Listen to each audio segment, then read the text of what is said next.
Hello everyone, I'm back with a new Trickster video, this time updated builds on Trickster.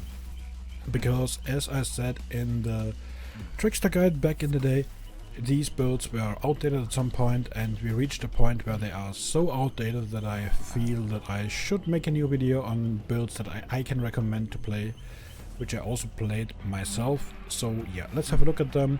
One thing up front, I changed the builds a little bit around, so we have one build that is basically a combination of the late game and just a fun build.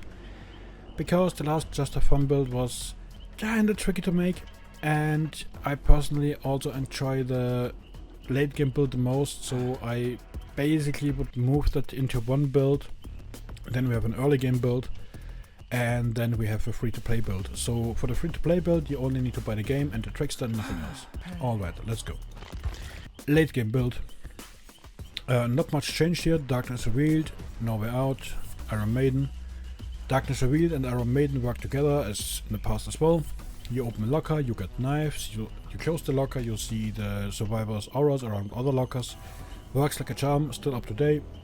No Way Out, not changed here as well. Great endgame perk, rewards you for strong gameplay already, just enforces you to make even more good stuff.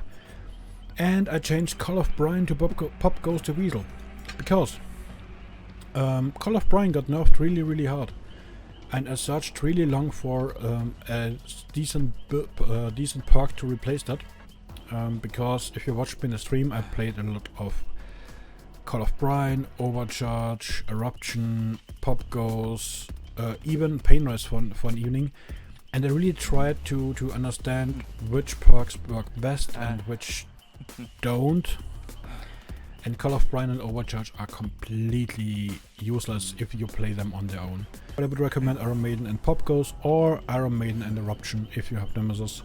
I personally prefer Pop Goes on this build because it works better in my personal opinion and personal observation, but it also might depend on your MMR and your skill level. So alright, next up we have the early game build. Two perks are the same, Corrupt Intervention and Lethal Pursuer, working like the same. And then I had, I guess, Painrise and something else I can't remember because I replaced that with Floods of Rage in between. But I replaced both of them because Kerchuks at the moment are not the best, because Painrise got nerfed really hard. In the past, Painrise did 15% of damage on every single hook that it did on a Scourge hook. Now it's 25%, but only 4 times. Every single time you hook a survivor for the first time on a Scourge hook. So it doesn't matter if you hook him 2 times on a normal hook and then on a Scourge hook, then you still get a 25%, but it's not consistent enough. Say goodbye to Scourge hook. I chose Eruption and Iron Maiden. Eruption works well with Lethal Pursuer as well, because instead of 12 seconds you now have 14, which is kinda nice on the visibility. And also some gen regression, which is also kinda nice. So yeah, this will be a decent early game build for now. If I do make some changes in stream, of course I can't update every single build change on YouTube. Maybe just check out the stream or watch my normal videos where I usually play other builds as well. And last but not least, we have the free-to-play build. So No Way Out, classically, is coming with the Trickster, so no way you don't have that. Spies from the Shadows, still a very nice free-to-play intel perk. Only problem can be on 2-floor maps like RPD, Silent Hill, the game, stuff like this. Tinkerer. Tinkerer is a perk I underestimated a very long time right now, because they nerfed it from every single time a generator is repaired to 70% progress it triggers to only once per generator. You also get 16 seconds of undetectable, which is nice. Not perfect on Trickster because you still got a lullaby. But the Trickster's lullaby has something special that other lullabies don't. The last 8 meters of the lullaby towards the Trickster are silent again. Or the lullaby is becoming more silent again. So you actually can sneak up onto survivors because they think you will move away most of the time because they don't know that effect as well. Maybe you can use it sometimes to actually surprise survivors on generators and just grab them. I did that 1 or 2 times in the game, for example, where I just dropped downstairs and then grabbed them around the corner because they thought I would be gone. which is kind of funny though. So yeah, that stuff can happen, definitely. I completely underestimated that for a very long time. That perk is actually still very decent. And last but not least, Brutal Strength. Two things on that one. First, I had a struggle between Brutal Strength and Endurance for a long time on this build. Because Enduring is nice, but it only reduces stun times of pellets. Not flashlights, not blast mines, only pellets. Overall, Brutal Strength is probably the better perk. By the way, this is Hillbilly and this is Trapper, so both are base games, so you don't have to pay separately for them. If you have the game, you have these killers. That's why I decided to go for these. And second, unfortunately, Brutal Strength is also your quote-unquote general aggression perk.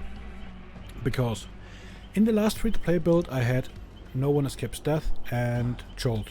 And both are M1 abilities, so you have to use the baseball bat. If you watched my guide, you know I'm not a huge fan of that. At the same time, I had to recommend this because I had the feeling I had to give you a proper general aggression perk in the guide with Jolt, while I realized now Jolt is not playable that well on Trickster. I played it sometimes myself. I tried all the builds for the guide, obviously.